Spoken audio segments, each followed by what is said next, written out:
The symbolism of receiving this civil society engagement plan today is very important in the sense that at a period when the civic space is being reduced globally, the bank is here, we are receiving an engagement plan which shows how the civil society and the bank will continue to work for Africa's development. I think this is very important. And as I said, we should not just see this as a plan of action, as an action plan.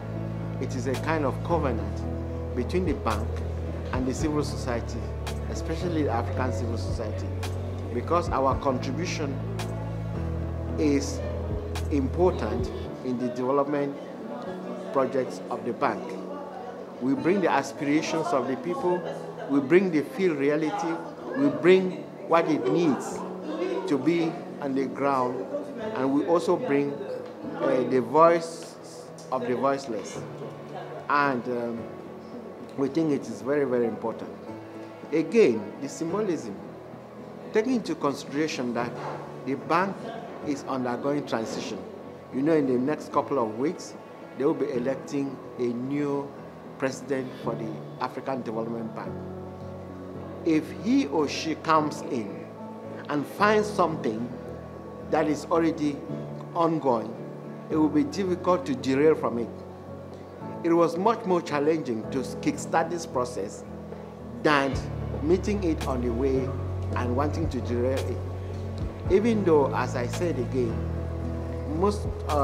nearly all the candidates, the 5 candidates, none of them has shared a clear path of civil society engagement.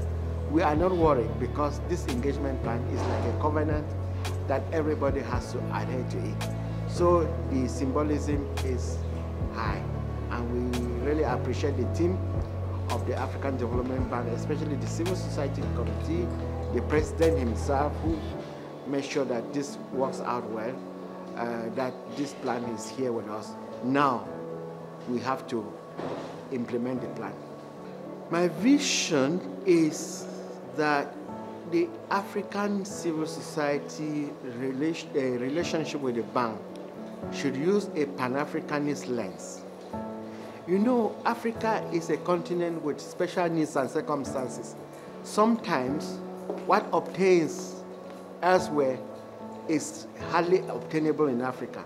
And it needs those who have a conviction, those who have a vision, to understand that it is necessary to, localize, Africanize some positions on issues.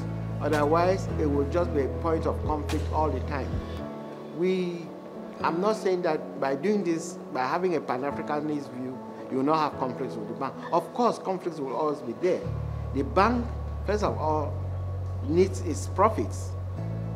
All the time, the investors or the shareholders need their money.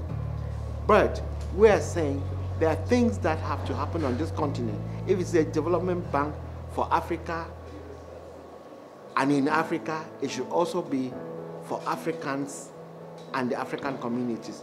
Our point of view here is that whatever the bank, whoever is the shareholder, whoever needs his profits from the bank, should take Africa first. I think the bank has to keep Africa and African interests first. So we, the African civil society, are saying we will continue to work with the bank. We will have our differences, but those things that unite us, I'm sure, are stronger than what divides us, and we'll capitalize on those ones. I had the opportunity to say somewhere, let us stop majoring on minors and minoring on majors. The majors are the concerns and the aspirations of this African population that have to come out of poverty, that have to come out of hardship. It is with the bank that this can be done. And this cannot be effective when there is no transparency, when there is no effective participation, when there is no access to information by the stakeholders that we, the civil society, are